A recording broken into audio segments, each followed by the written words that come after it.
31 ottobre al 5 novembre prossimi torna a Rivignano la antica Fiera dei Santi. 31 ottobre la Fiesta del Friuli. 2 novembre Festival Mondiale della Canzone Funebre. 5 novembre Gran Finale.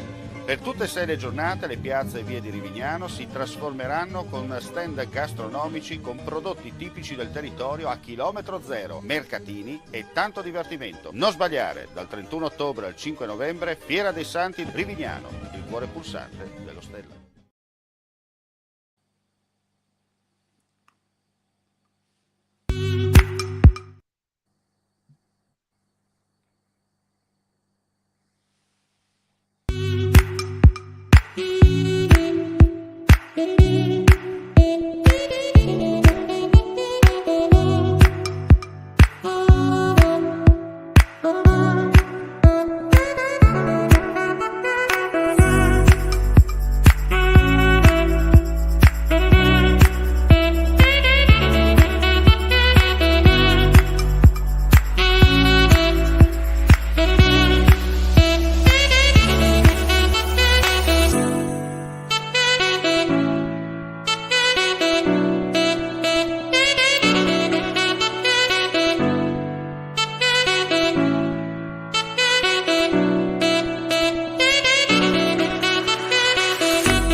Onda, eccoci qua, ben ritrovati gentili amici e amiche alla visione all'ascolto. Un saluto anche a Enzo Cattaruzzi. Chiaramente abbiamo aperto con le immagini della piena che sta passando in questi minuti alla Tisana, ondata di piena che sta tenendo tutti col fiato sospeso. Chiaramente per fortuna il decorso e il flusso delle acque verso il mare è regolare e quello, almeno dalle ultime notizie che abbiamo, insomma, è tutto sotto controllo. Chiaramente a titolo precauzionale è stato chiuso il ponte tra San Michele e la Tisana sulla strada statale 14, anche la circolazione ferroviaria al momento è soltanto ferma in attesa di ripartire. Sono stati alzati, come si dice, i martinetti del ponte, dei due ponti ferroviari che attraversano il fiume Tagliamento, e anche la situazione per quanto riguarda l'Isonzo è al momento sotto controllo. È chiusa la passerella stradale che collega Gradisca a Poggio Terza Armata, mentre per quanto riguarda a nord la situazione è ancora meglio, perché da Gorizia ci fanno sapere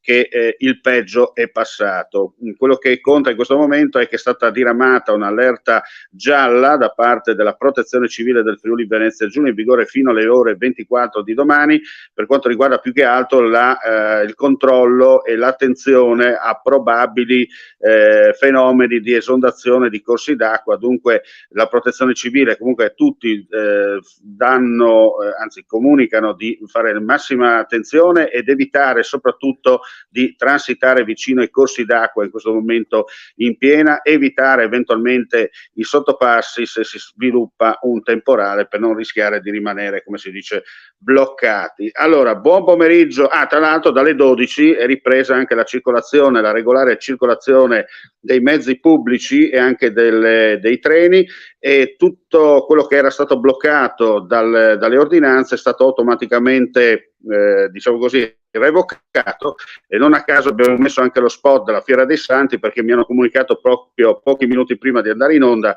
che questa sera dalle 18:30 riapriranno anche gli stand e dunque ripartirà dopo la sospensione di ieri la Fiera dei Santi di Rivignano. Allora Enzo, ho fatto un veloce analisi di quello che è accaduto per quanto giustamente riguarda il maltempo. Allora, per quanto invece riguarda la tua opinione su questa allerta rossa?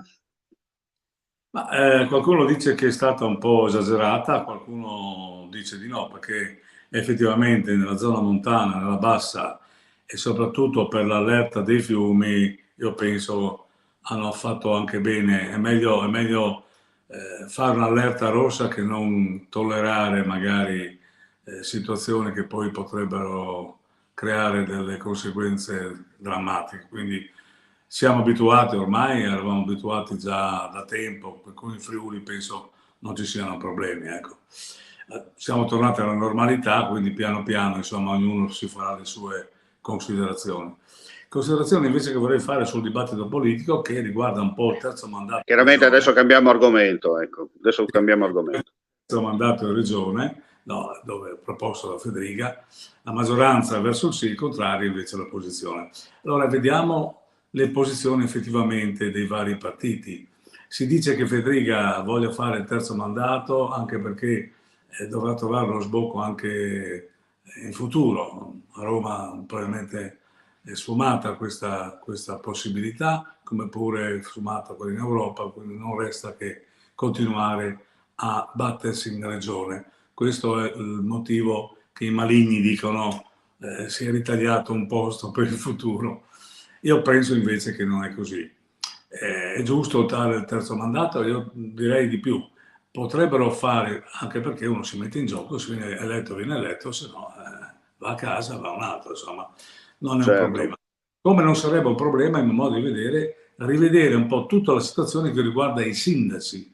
È vero, fino a 5.000 abitanti possono ricandidarsi, eccetera. Ma io direi che i sindaci possono ricandidarsi anche qui, un terzo mandato potrebbe essere dato, non tanto per carriere personali, ma quanto se uno lavora bene in qualche comune non c'è nessun problema, se lavora male va a casa, non c'è nessuna diciamo dogma, ma nessuna neanche prerogativa contraria a questi movimenti, no? Quindi io direi che sono battaglie insomma, che vengono fatte in contesti particolari, no?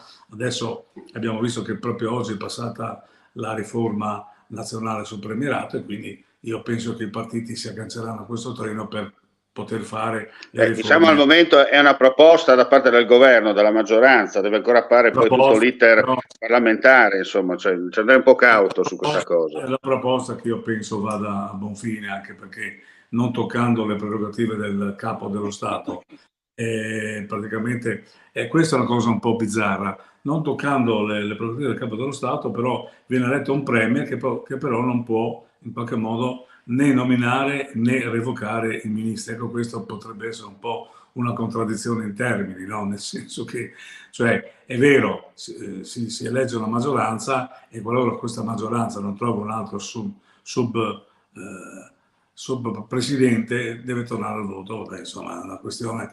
Le leggi elettorali si dovrebbero fare non tanto in formula per una maggioranza, ma in quanto le regole del gioco sono per tutti, quindi il dibattito andrà avanti. Certo. Ma vorrei dire che con questo dibattito si aggancerà anche il dibattito della regione. Io spero che questo dibattito venga allargato anche all'elezione dei sindaci, perché io credo che sia un elemento di stabilità anche questo.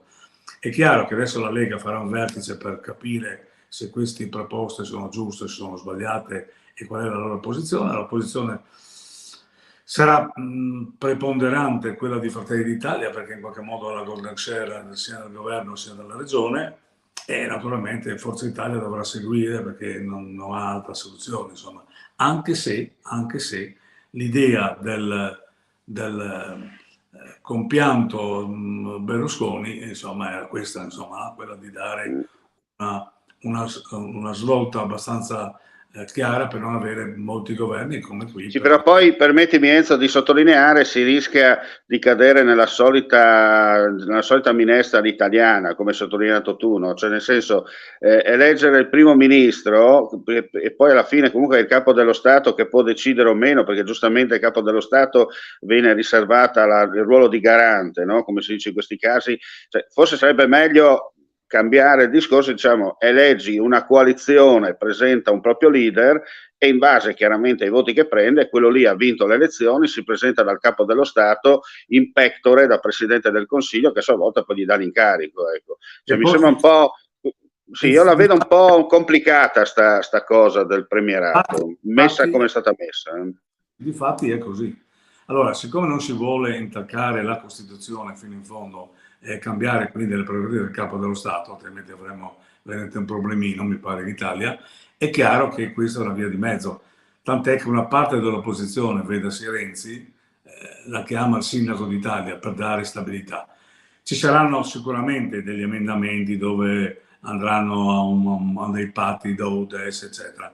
Ma il ragionamento mio va dritto alla regione, perché il terzo mandato regionale potrebbe aprire anche un terzo mandato ai sindaci, in quanto io vedo che c'è questa difficoltà in molti partiti a trovare anche delle soluzioni, per cui potrebbero concorrere e magari trovare la soluzione per mettere mano una volta per tutto anche alla questione dei comuni, perché i piccoli comuni hanno problemi di risorse. È chiaro, tutti vogliono avere l'identità, ma avere un'identità con un comune di 150 abitanti e non riuscire a dare i servizi adeguati, eccetera, il contesto è cambiato, bisogna prendere anche atto di questo e trovare anche, diciamo così, il coraggio per fare delle riforme che siano veramente tali. Non si può dire si è sempre fatto così, non si cambia, eccetera, no? È chiaro che molti comuni saranno restii, però io porto sempre ad esempio Rivignano Tirò, dove hanno fatto un bel lavoro, hanno fatto un comune unico. Mi pare che l'associazione è stata dei cittadini, amministratori, di tutti, quindi potrebbe essere un esempio, no? Sui campanilismi vari che bloccano un po' tutte le questioni.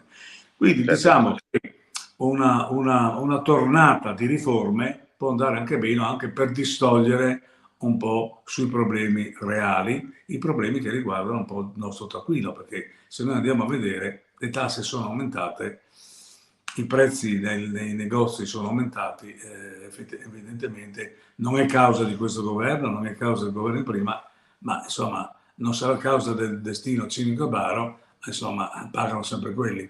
E per cui è evidente che qualcosa ci voleva e quindi le riforme istituzionali sanno come fare per distogliere un po' anche la situazione. Insomma, anche per sondare la voglia da parte degli elettori cittadini o cittadini elettori di capire eventualmente se hanno veramente la voglia ancora di presentarsi poi alle urne e dare una guida, diciamo così, duratura per quanto riguarda i vari enti chiamati al rinnovo. A proposito di enti, senti, si parla, non si parla, si parla e non si parla. Le future EDR, province, chiamale come vuoi, insomma, vice regioni e via dicendo. Secondo te come andrà a finire questa storia? Ma io penso che le faranno perché c'è già l'iter avviato alle Camere, per cui non saranno una cosa veloce, quindi andranno via un anno e mezzo o due sicuramente, si voterà fra 2 anni, ma penso che l'amministrazione regionale, ha dichiarato anche il Presidente, Federica, saranno elettive e ricalcheranno un po' le vecchie province. Io non so se il dibattito improvvisamente sarà infuocato sulla parte Friuli, Trieste, ma io penso che non intaccheranno molto. Saranno delle province che dovranno avere sicuramente delle deleghe maggiori, altrimenti non avrebbe senso dare solo... in pratica la regione deve spogliarsi di alcune deleghe e allora la cosa diventerebbe interessante, non dare dovrebbe solo... gioco forza, permetti, il gioco forza ne abbiamo parlato più volte, no? Diciamo rielaborare in Friuli Venezia Giulia quello che è il modello Trentino Alto Adige, perché se da una parte abbiamo avuto una specialità che ha funzionato fino ad oggi, però dall'altra dobbiamo dire c'erano delle modalità e delle situazioni che hanno comportato quel tipo diciamo, di statuto speciale. Oggi gioco forza bisogna cambiare le carte in tavola, il Friuli ha le sue necessità, la montagna ha le sue necessità e l'area giuliana, cioè quella di Trieste, che io la vedo di là del Timavo, ecco perché di là del Timavo c'è ancora il Friuli storico, di là invece si chiama provincia di Trieste, tanto per essere chiari, quello che era anche il confine della vecchia contea, la principesca contea di Gorizia e Gradisca, hanno le sue esigenze. Dunque dobbiamo gioco forza rivedere un po' quello che è l'autonomia attuale del Friuli Venezia Giulia. Fermo restando che io penso che la Regione Unita è una forza a livello anche nazionale, perché se noi ci dividiamo siamo già piccoli e spariamo in 2 secondi. E quindi è evidente che ci deve essere l'unità della regione, ci deve essere un check and balance. Naturalmente abbiamo in questo quadro delle proposte che sono un po' antitetiche. Vediamo che la provincia di Pordenone vuole contare di più, ha fatto l'accordo con Trieste, infatti lo vediamo in tutte le cose, Udine un po' isolata, e quindi questo potrebbe comportare un po' uno svilimento un po' della situazione, perché Udine, la città di Udine pare che le province non le voglia avere, mentre invece Pordenone le vuole avere, come le vuole avere Gorizia, come le vuole avere Trieste, e un po' anche la montagna, ma la montagna con 40.000 abitanti, 38.000 abitanti, non penso, non ha un peso, diciamo così, politico come l'aveva al tempo. Abbiamo visto, ne parlavamo l'altro giorno, quando la Carnia aveva il presidente della regione, il vescovo della diocesi di Udine, il presidente del Campo di Commercio, il presidente industriali, non è successo niente. Cioè è successo, ne hanno scippato il tribunale di Tolmezzo. Per cui voglio dire, senza un'unione di intenti non si fa più niente. Ma io penso che se saranno fatte queste benedette province, aree vaste, come vogliono chiamare, devono avere dei contenuti importanti. Per contenuti importanti naturalmente devono essere elettive, ma dei contenuti importanti, non solo deleghe su scuole e viabilità, ma anche qualcos'altro per lasciare la regione il fatto solo di legiferare. E poi ci sono i comuni che devono intersecare. I comuni in questo momento stanno soffrendo per personale, per risorse. Non dimentichiamo, se non ci sarà un ritorno dei soldi da parte della regione, molti comuni non chiuderanno i bilanci. Quindi, voglio dire, la dice lunga su questo, no? Bisogna in qualche modo riparametrare, bisogna trovare una soluzione di portare ai comuni un minimo di 5.000 abitanti, minimo, se non anche 10.000, ma sappiamo che in Friuli Venezia Giulia sono molti comuni molto legati all'identità, e comunque sia molti comuni piccoli, ed è una difficoltà. Ma qualcosa bisogna fare, altrimenti le risorse saranno sempre meno, i servizi saranno sempre. Vedi la sanità che è costretta in qualche modo a dislocare. Per quello ti ho detto che secondo il mio punto di vista, ripeto, il mio punto di vista che non è che va, io non sono quello che deve decidere o meno la situazione, però secondo il mio punto di vista il modello Trentino-Alto Adige sarebbe il migliore da applicare anche in Friuli Venezia Giulia. Poi però sappiamo che tra il dire e il fare c'è di mezzo il mare, poi ricordiamoci che noi siamo il paese dei campanili, dove in qualsiasi posto c'è sempre quello che dice no va ben, no va ben, no va ben. Facendo i Bessoi, poi alla fine questi non capiscono che siamo nel 2023, come hai sottolineato tu, gli altri vanno avanti e noi invece aspettiamo chi? Punto di domanda. Aspettiamo qualche comitato che dica no a tutto, per cui è evidente. Io penso che è venuto il tempo in cui dovranno decidere se sono delle maggioranze solide, dovranno in qualche modo anche farsi carico delle decisioni, altrimenti la gente boccia queste persone. Per cui io sono abbastanza positivo, perché come dico sempre, tu lo sai, le disgrazie vengono da sole, quindi vediamo solo sul positivo. Bene, grazie Enzo Cataruzzi, grazie a voi gentili amici e amiche della Visione all'Ascolto per quanto riguarda questo appuntamento di Mixed. Vi ricordo che le altre notizie, soprattutto gli aggiornamenti in merito all'allerta rossa ancora in vigore, comunque in Friuli Venezia Giulia fino alle 24 di questa sera, poi dallo scatto della mezzanotte entreremo per tutto il giorno di sabato in allerta gialla, ma almeno per quanto pare insomma la situazione più grossa, più complicata al momento sembra, ripetiamo, perché il condizionale col tempo non si può mai dare tutto per scontato, però l'allerta gialla che verrà poi, che prenderà il posto diciamo dell'allerta rossa, è stata emessa per il discorso relativo alle piene dei fiumi, insomma alla situazione un po' idrogeologica che si è comunque o idraulica come scrivono nei comunicati, che si è verificata dopo questa violenta ondata di maltempo. Ricordiamo ancora che dalle 12 è tornata la libera circolazione dei mezzi pubblici, dunque anche i treni, gli autobus urbani, extraurbani e via dicendo. Dalla stessa ora è stata anche revocati i divieti per quanto riguarda i parchi pubblici, le manifestazioni che erano bloccate, lo ribadisco per l'ennesima volta, visto che siamo in diretta, dalle 18 di questa sera riparte anche la Fiera dei Santi con il programma, mentre quello che non è stato fatto nella giornata di ieri verrà recuperato poi tra oggi, domani e dopodomani, tipo il Festival della Canzone Funebre andrà domenica sera alle 20:45 dalla Tenso Struttura di piazza 4 novembre, dell'Agora Vecchia di Rivignano Centrale, come direbbe qualcuno. Bene, ulteriori aggiornamenti per quanto riguarda il maltempo nel corso del pomeriggio con le nostre breaking news di Friuli TV. Grazie ancora per la visione e l'ascolto, non resta che augurare a tutti voi un buon proseguimento di giornata. Alla prossima. Mandi.